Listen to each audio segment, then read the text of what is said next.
Hi, this is Jason from Horrific Nightmares, back to do part 3 of my top 25 horror remakes.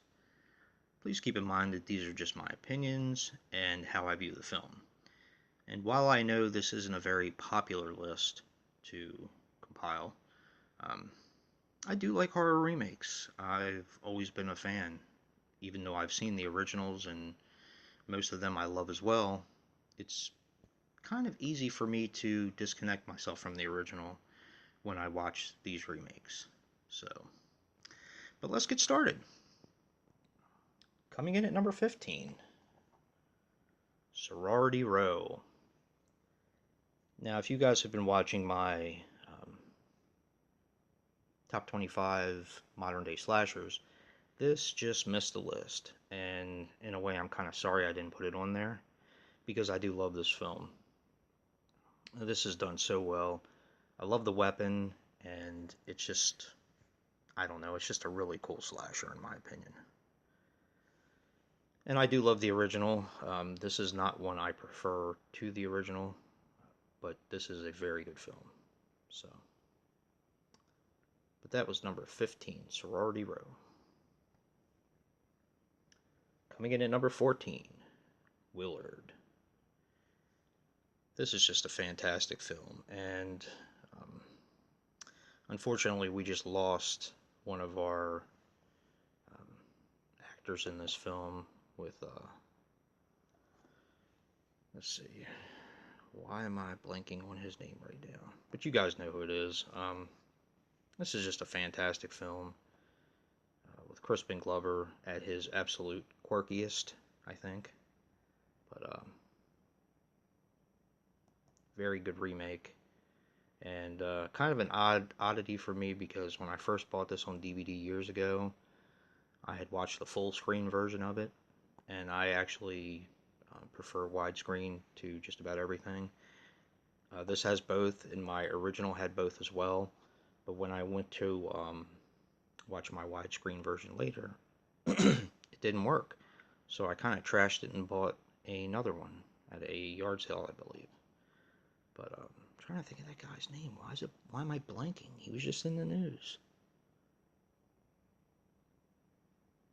Arlie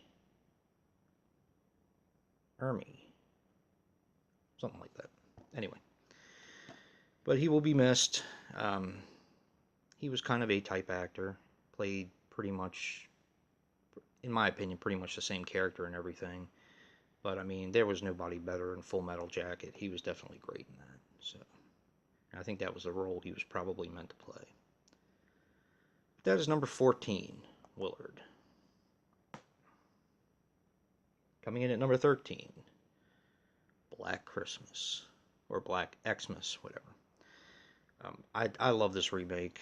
Um, I like how they go into more of the backstory. And it's just in my opinion, just a fun slasher. But, yeah, I do love this film. It's about time for me to revisit this, actually. So, coming up next, Silent Night. Now, this did make my top 25 modern day slashers, and I do love this film. To me, this has while it's the same subject matter, I think it has a completely different take. And it was one of the ones I feel is done extremely well. Yeah. Maybe I'll pick this up on Blu-ray someday, but it's really good. Also, if I'm not mistaken, it has Malcolm McDowell in it. But that is number 12, Silent Night.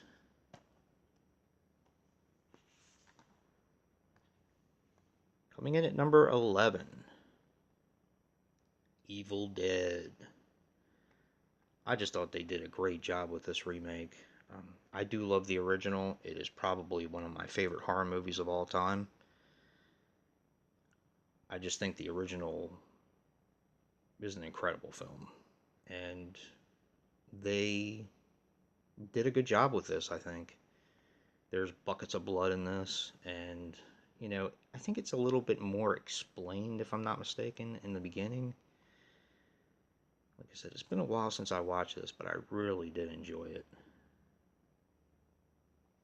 But that is number 11, Evil Dead. Cool flick. And as usual, I will give you a few that were on my list but didn't quite make the cut. King Kong. Peter Jackson's, I think it's done really well.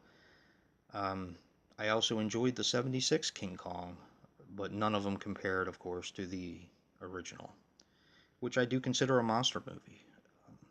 A lot of people don't consider King Kong a horror movie, but I do. And that goes hand in hand with the next one, Godzilla.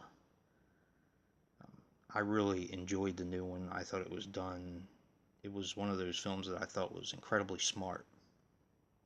And a lot of people complained that you didn't get to see the monster enough, but I don't know. I really enjoyed the remake of Godzilla. I thought it was done extremely well. Fright Night.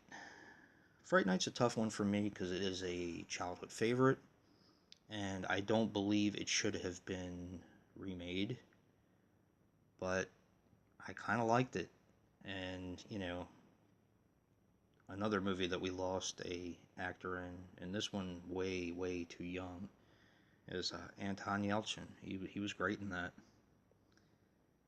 And finally, Cat People.